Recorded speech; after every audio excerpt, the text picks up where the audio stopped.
The Steelers didn't just make a coaching hire, they fired the opening shot of a philosophical shift, and if you're still treating these as a minor staff move, you're already behind the truth of where Pittsburgh is headed. This is the first real action of a Mike McCarthy era, and first actions always matter because they reveal intent, not slogans. When McCarthy stepped to the podium and spoke about standards, accountability, and structure, those were easy words. This hire is the translation of those words into football reality. Adam Henry is not a headline grab, not a viral name, not a fantasy football talking point. He is something far more dangerous to weak narratives, a technician, a culture enforcer, and a coach whose resume quietly exposes why the Steelers' passing game ceiling has been artificially capped for years. This move forces an uncomfortable but necessary conversation about development, detail, and why talent alone has never been the Steelers' real problem at wide receiver. The problem has always been alignment between coaching philosophy and execution, and this hire attacks that problem directly. To understand why Adam Henry matters, you have to start with this disease before praising DQ. For years, Pittsburgh's receiver room has lived off reputation rather than refinement. The Steelers draft wideouts better than almost anyone in the league, yet too often those players plateau, freelance routes, miss spacing lane marks, and rely on athleticism instead of precision. That's not a player flaw, that's a developmental failure. Route depth inconsistency kills timing. Lazy stems invite tight coverage.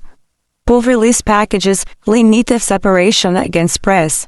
These are coaching details, not talent deficits. Fans blamed quarterbacks, coordinators, even effort, but the tape kept telling the same story. Receivers winning late instead of on schedule, forcing quarterbacks into hesitation and collapsing the structure of the offense. You cannot run a timing-based NFL passing game without obsessive attention to detail at wide receiver, and Mike McCarthy knows that better than most head coaches in football. That's why Adam Henry isn't a coincidence, he's a statement. McCarthy has already worked with him. He knows exactly what Henry demands in meetings, on the practice field, and on Sundays. Henry coached Dallas receivers from 2020 to 2021 during a period when route discipline and spacing were non-negotiable. He followed that with a college stop where he wasn't just coaching wideouts, but coordinating offense, sharpening his understanding of structure, sequencing, and how receiver technique ties directly into quarterback reads. Then he went to Buffalo, one of the most quarterback-centric offenses in the league, where receiver mistakes don't just show up on film, they show up on the scoreboard. You don't last 3 years in that environment without earning trust from both players and staff. That matters. This hire tells you McCarthy is not building a nostalgia project or a vibes-based rebuild. He's installing an ecosystem where every position coach understands how their room affects the whole machine.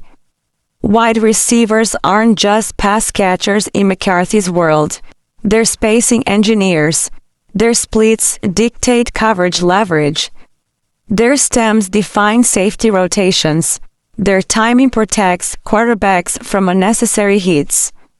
Adam Henry has coached in systems where those truths are enforced daily, and that alone raises the Steelers' offensive floor.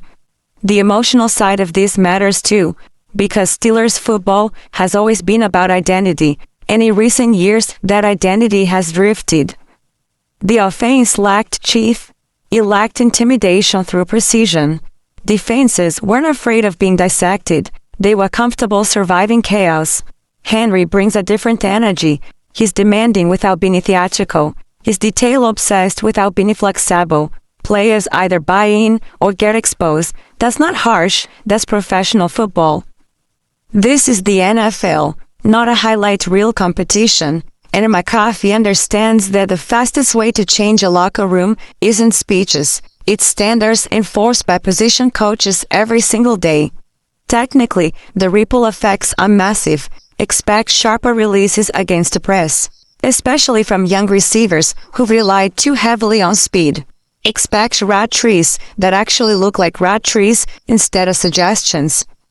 Expect the timing throws to come back into the playbook because receivers are hitting landmarks with consistency. Expect the quarterbacks to trust anticipation again instead of waiting for visual confirmation. Those changes don't show up as vital clips, but they win games in November and December when defenses are disciplined, images are thin. This is how playoff offenses are built, not by chasing explosive plays alone, but by stacking reliable, repeatable execution. This also dismantles one of the weakest narratives surrounding the Steelers, that their offensive struggles are purely schematic or quarterback-driven. Schemes fail when players don't execute details. Quarterbacks fail when their receivers don't honor spacing and timing. Adam Henry's arrival puts accountability exactly where it belongs. No more hiding behind raw talent. No more blaming the system when routes are rounded or splits are sloppy. The truth is coming to the surface, and that's uncomfortable for some fans and players, but necessary for growth. Make no mistake, this is not a flashy hire meant to dominate social media for 24 hours. This is a foundational hire meant to change how Steelers football looks for years. McCarthy didn't waste time because he understands urgency. The AFC is ruthless. You don't get development years, you get exposed years. Every edge matters, every detail compounds. Adam Henry represents a belief that coaching still matters in an era obsessed with stars, and that belief aligns perfectly with what Pittsburgh football is supposed to be. If you're a real fan, this move should excite you more than any splashy signing, because it signals competence, alignment, and intent. It tells you the Steelers aren't guessing, they're building with purpose. And if you're serious about understanding football beyond the headlines, this is exactly the kind of move you should be breaking down, debating, and tracking as the season unfolds. Drop your thoughts, challenge the take if you see it differently, and stay locked in here, because this channel exists for fans who want truth, not noise, and this era of Steelers football is just getting started.